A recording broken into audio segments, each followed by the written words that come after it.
To है 8 class का, जो कि मैथमेटिक्स 9th क्लास भारतीय भवन से है।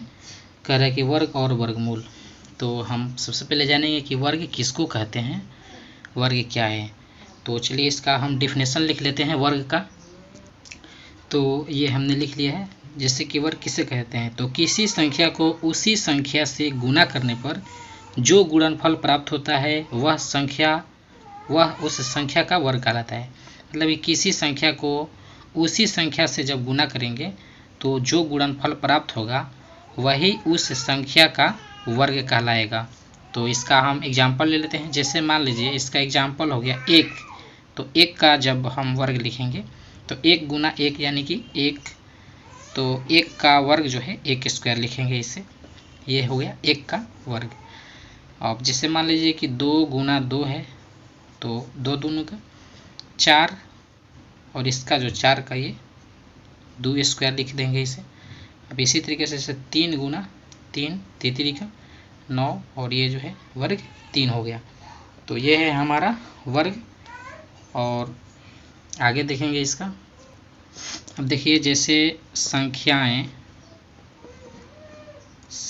जैसे 1, 4, 9, 16 इत्यादि,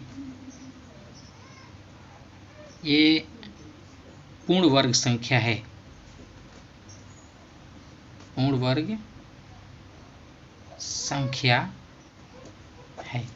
जैसे कि 1 का स्क्वायर करेंगे तो 1 हो जाएगा, 2 का स्क्वायर 4, 3 का स्क्वायर 9, और 4 का स्क्वायर 16। तो ये जो संख्या है, ऐसे 5 का स्क्वायर 25 हो जाएगा, 6 का स्क्वायर 36 होगा। तो ये सभी जो है पूर्ण वर्ग संख्या हैं। देखिए वर्ग पर हम कुछ महत्वपूर्ण टॉपिक पढ़ेंगे। जैसे कि पहला टॉपिक है हमारा, तो यहाँ पे कह रहा है कि जिस संख्या के अंत में 2, 3, 7 या 8 रहता है तो वह संख्या, मतलब कि वह पूर्ण वर्ग संख्या नहीं हो सकती है। यानी कि किसी भी संख्या के अंत में अगर 2 हो गया, 3 हो गया, 7 हो गया या 8 हो गया, तो वह जो संख्या है कभी भी पूर्ण वर्ग नहीं हो सकती है। तो जैसे हम इसका एग्जाम्पल ले लेते हैं। जैसे एग्जाम्पल 12 हो गया, तो इसके इकाई में क्या है, 2 है, अंत में 2 है, तो लिखेंगे कि यह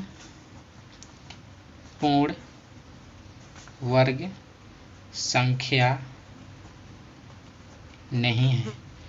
और इसके आगे जैसे मान लीजिए कि हमने यहाँ पे 13 ले लिया, तो 13 इकाई के लास्ट में क्या है, 3 है, तो इसे भी लिखेंगे यह पूर्ण वर्ग संख्या नहीं है। और इसके आगे जैसे मान लीजिए 17 हमने ले लिया, तो 17 जो है यह पूर्ण वर्ग संख्या नहीं है। और इसी तरीके से जैसे मान लीजिए कि हमने 18 ले लिया या 47 ले लिया या 48 ले लिया, जैसे कि 92 हो गया, तो इकाई के स्थान पे क्या है, 8 है, तो यह जो है यह पूर्ण वर्ग संख्या नहीं है। यह पूर्ण वर्ग संख्या नहीं है। क्यों नहीं है, क्योंकि इकाई के स्थान पे 8 है। इसे भी यही लिखेंगे, यह पूर्ण वर्ग संख्या नहीं है, क्योंकि इकाई के स्थान पे क्या है, 7 है। इसे भी लिखेंगे यह पूर्ण वर्ग संख्या नहीं है, क्योंकि इकाई के स्थान पे 8 है। और इसे भी वही लिखेंगे कि यह पूर्ण वर्ग संख्या नहीं है, क्योंकि इकाई के स्थान पे 2 है। तो यह दोनों पूर्ण वर्ग संख्या नहीं है। इसे भी लिख देंगे यह पूर्ण वर्ग संख्या नहीं है। क्यों नहीं है, क्योंकि इकाई के स्थान पे क्या है, 2 है। तो इसके जो ये फर्स्ट टॉपिक है। अब आगे देखेंगे इसका सेकेंड टॉपिक। तो ये सेकेंड वाला टॉपिक हो जाएगा। चलिए हम इसे लिख लेते हैं पहले। तो यहाँ पे दूसरा टॉपिक कह रहा है कि सम संख्याओं का वर्ग सर्वदा, यानी कि हमेशा सम संख्या होता है। तो कोई भी सम संख्या होगा, अगर उसका हम वर्ग करेंगे तो वो भी एक सम संख्या ही होगा। जैसे मान लीजिए कि हमने 2 का स्क्वायर किया, 2 का स्क्वायर 2 सम संख्या है, तो इसका स्क्वायर होगा 2 गुना 2 4, जो कि 4 भी क्या है, सम संख्या है। तो 2 सम संख्या है, और जब हमने इसका वर्ग किया स्क्वायर, तो ये 2 गुना 2 4, जो कि ये भी सम संख्या है।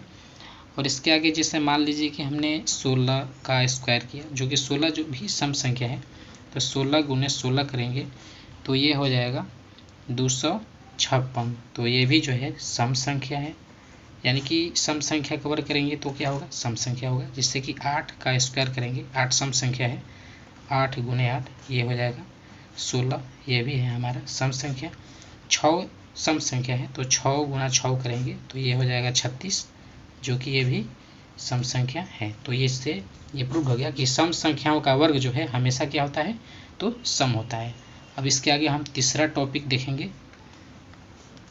तो हमारा तीसरा टॉपिक है, हम लिख लेते हैं। तो ये हमारा टॉपिक है विषम संख्या का वर्ग सर्वदा विषम संख्या होता है।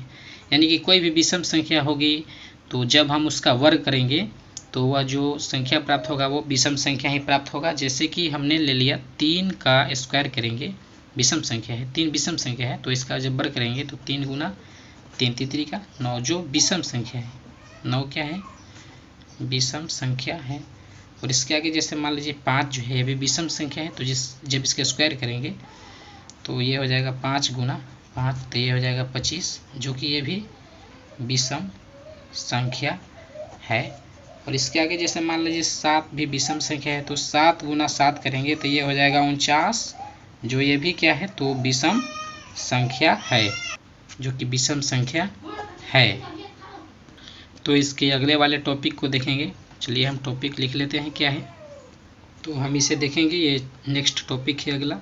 अरे यदि किसी संख्या के अंत में शून्यों की संख्या विषम हो, यानी कि 0 की संख्या जो है क्या हो, विषम संख्या में हो, तो वह संख्या जो है पूर्ण वर्ग नहीं हो सकती है। तो जैसे कि हमारा हो गया, यदि किसी संख्या के अंत में शून्यों की संख्या विषम हो तो वह संख्या पूर्ण वर्ग नहीं हो सकती है। तो इसका हम उदाहरण ले लेते हैं। जैसे कि 4000 मान लीजिए 4000, तो ये शून्य की संख्या क्या है, विषम, यानी कि 3 है, तो यह संख्या जो है पूर्ण वर्ग नहीं है, यह पूर्ण वर्ग नहीं है। वैसे मान लीजिए 30, क्योंकि 0 की संख्या 1 यानी कि विषम संख्या है, तो यह भी जो है यह है पूर्ण वर्ग संख्या नहीं है। और जैसे मान लीजिए ये एक संख्या हो गया जो कि इकाई के स्थान पर जो है विषम संख्या है, 0 की संख्या विषम है, 1 2 3 4 5, तो यह संख्या पूर्ण वर्ग नहीं है, यह पूर्ण वर्ग संख्या नहीं है। जैसे कि 1000 भी हो जाएगा, 1 2 3 4 5 6 7, यह भी संख्या जो है पूर्ण वर्ग नहीं है।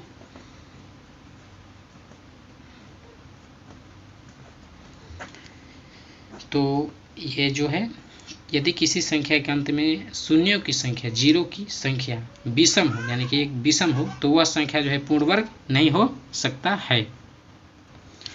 देखिए यहाँ पर दिया है पाइथागोरीय त्रिक, इसे पाइथागोरस त्रिक भी बोलते हैं। तो ये पाइथागोरस त्रिक होता है जब मान लीजिए कि हमें 3 संख्याएं a b c है, जैसे कि a b c 3 संख्याएं हैं, इसके जगह पर ये भी मान लीजिए कुछ, जैसे कि 2 3 5, तो ये हमें संख्याएं दिए हुए हैं। तो अब इसमें देखेंगे कि बड़ी संख्या जो है दोनों छोटी संख्याओं के वर्गों के योग के बराबर होती है।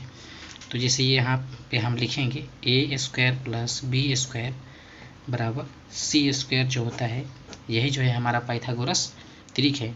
और इसी के आधार पर इसे देखेंगे कि मतलब जहाँ c जो है, जहाँ c बड़ी संख्या है, c क्या है, बड़ी संख्या, तो इसमें से देख लेंगे जो बड़ी संख्या रहेगा उसको बाहर कर देंगे बराबर के उस साइड, और दोनों जो छोटी संख्या रहेगा उसका वर्ग करेंगे। तो करते हैं 2² + ये 3² बराबर ये 5², तो ये 2 दूनी का 4 और 3 का 9 बराबर 25।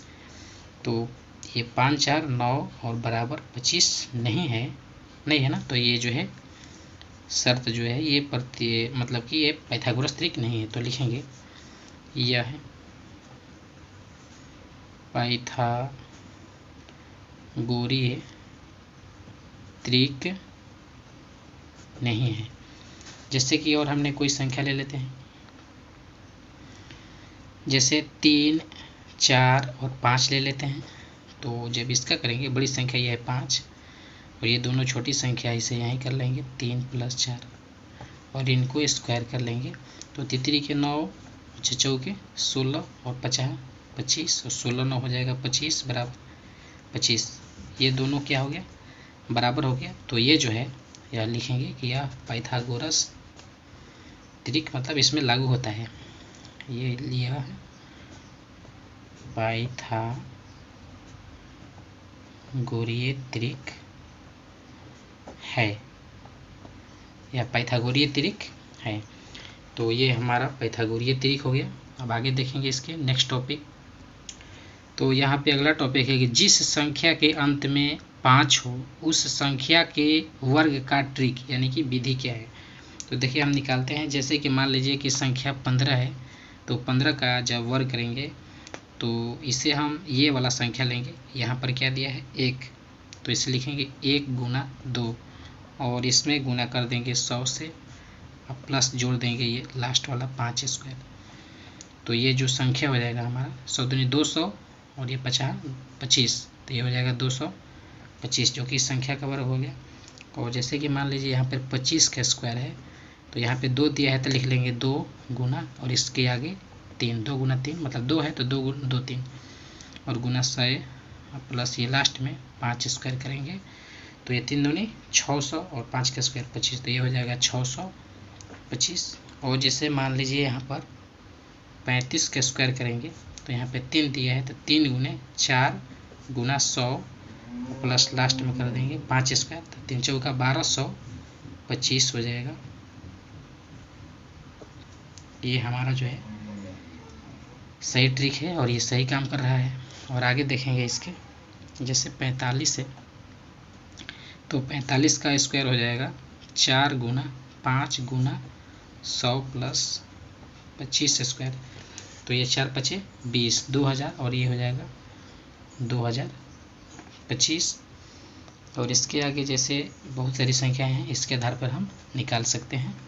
तो ये जो है हमारा एक ट्रिक है, ये 3 वाली संख्या में भी लागू होता है। जैसे 125 का वर्ग करेंगे तो यहाँ पे 12 गुना 13 गुना 100 और प्लस का करेंगे, सॉरी यहाँ पर 5 स्क्वायर होगा, तो ये 5 स्क्वायर जो भी इसे गुना करेंगे 13 ले 12 गुना करके और डबल जीरो लगा करके 25 लगा देंगे, 13 12 गुना करके 25 लगा देंगे, तो ये हो जाएगा 125 का वर्ग। अब आगे देखते हैं अगला टॉपिक देखेंगे। यहाँ पर ये नेक्स्ट टॉपिक है 2 क्रमागत संख्याओं के वर्गों का अंतर। तो 2 लगातार कोई संख्या ले लेंगे, जैसे मान लीजिए कि 2 और 1 ले लिया हमने, तो ये लाइट कट गई। तो जैसे कि दो क्रमागत संख्याएं हो गया, जैसे कि 2 और 3 है, तो इसे हम करेंगे 3 स्क्वायर घटाओ 2 स्क्वायर, तो ये हो जाएगा 3 का 9 घटाओ 2 दूनी का 4 बराबर ये हो जाएगा 5। तो इस तरीके से इसका भी एक ट्रिक होता है। 3 और 2 को जोड़ देंगे, 3 प्लस 2 जोड़ दीजिए 5। लगातार 2 संख्याएं हैं तो इसे जोड़ दीजिए और ये आंसर हो जाएगा। जैसे कि मान लीजिए 5 स्क्वायर घटाओ 4 स्क्वायर, लगातार संख्या है तो ये हो जाएगा 50 25 गुने 6 चौके 16, 25 घटाओ 16। तो जब इसे हम करेंगे 25 में से 16 घटाएंगे तो ये हो जाएगा हमारा 9 और इस तरीके से ये भी हो जाएगा। 5 और 4 जोड़ देंगे तो हो जाएगा हमारा 9। जैसे मान लीजिए 11 स्क्वायर घटाओ 10 स्क्वायर, तो ये 11 स्क्वायर हो जाएगा 121 घटाओ 100, तो ये घटेगा तो ये होगा 21। और इस तरीके से ये भी जोड़ सकते हैं 11 प्लस 10, तो ये हो गया हमारा 21, जो कि ये ट्रिक सही काम कर रही है।